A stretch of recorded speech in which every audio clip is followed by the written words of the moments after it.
Alors, quelles sont vos chances et vos atouts pour la présidentielle de 2018? Disons que nous ne sommes pas encore exactement à la phase de déclaration des candidatures ou des candidatures tout simplement.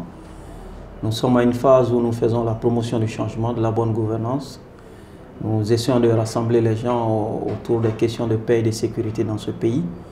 L'idée, c'est d'essayer de rassembler au-delà des partis politiques, au-delà des associations, au-delà des regroupements qui existent déjà, lancer un mouvement que nous avons prévu de lancer le 20 janvier, afin de permettre aujourd'hui à tous les Maliens qui se disent et qui comprennent que la gouvernance actuelle n'est pas bonne, que le bilan du président Ibrahim Boubacar Keïta n'est pas un bon bilan et que nous ne pouvons pas nous permettre de passer encore 5 années sous ce régime. Nous appelons toutes ces personnes, toutes ces organisations, de se retrouver dans un grand rassemblement, le mouvement Plateforme pour le changement, afin d'être sûr que nous allons apporter le changement au mois de juillet prochain. Alors, qu'est-ce que vous reprochez au régime d'Ibeka? Ce n'est pas que je reproche, c'est des faits.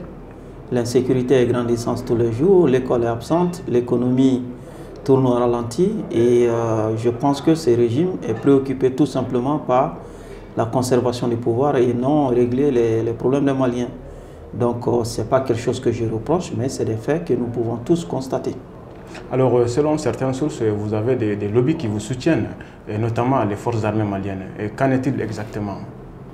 Nous voulons que tout le Mali s'approprie ce projet de changement parce que c'est un projet pour le Mali, par les Maliens. Et s'il y a déjà des groupes qui soutiennent, c'est tant mieux.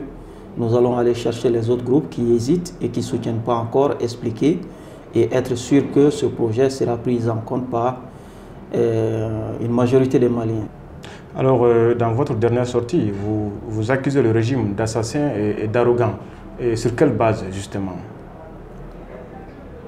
Vous avez bien compris, vous êtes journaliste, tout ce qui s'est passé en 2017, des stations radio qui ont été empêchées de fonctionner, des stations télé qui ont été empêchées de travailler correctement. Et le dernier acte, c'est le refus de ce gouvernement de nous donner le stade du 20 mars pour nous permettre de faire le stade du 26 mars pour nous permettre de faire le lancement de notre mouvement. Et je pense que dans une démocratie qui fonctionne normalement, c'est des actes qui ne doivent pas avoir lieu. Alors, parlons un peu de votre démission. Alors, aujourd'hui, où en est-on avec justement cette lettre de démission?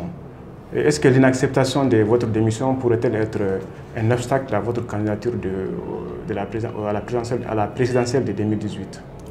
Il n'y avait pas de procédure formelle d'acceptation. J'ai présenté ma démission à compter du 30 novembre. La démission a été reçue au ministère à compter du 30 et depuis le 30, la démission a commencé à produire ses effets. Mais au-delà de ça, le gouvernement a pris des actes pour me radier des forces de défense et de sécurité, donc le chapitre est clos.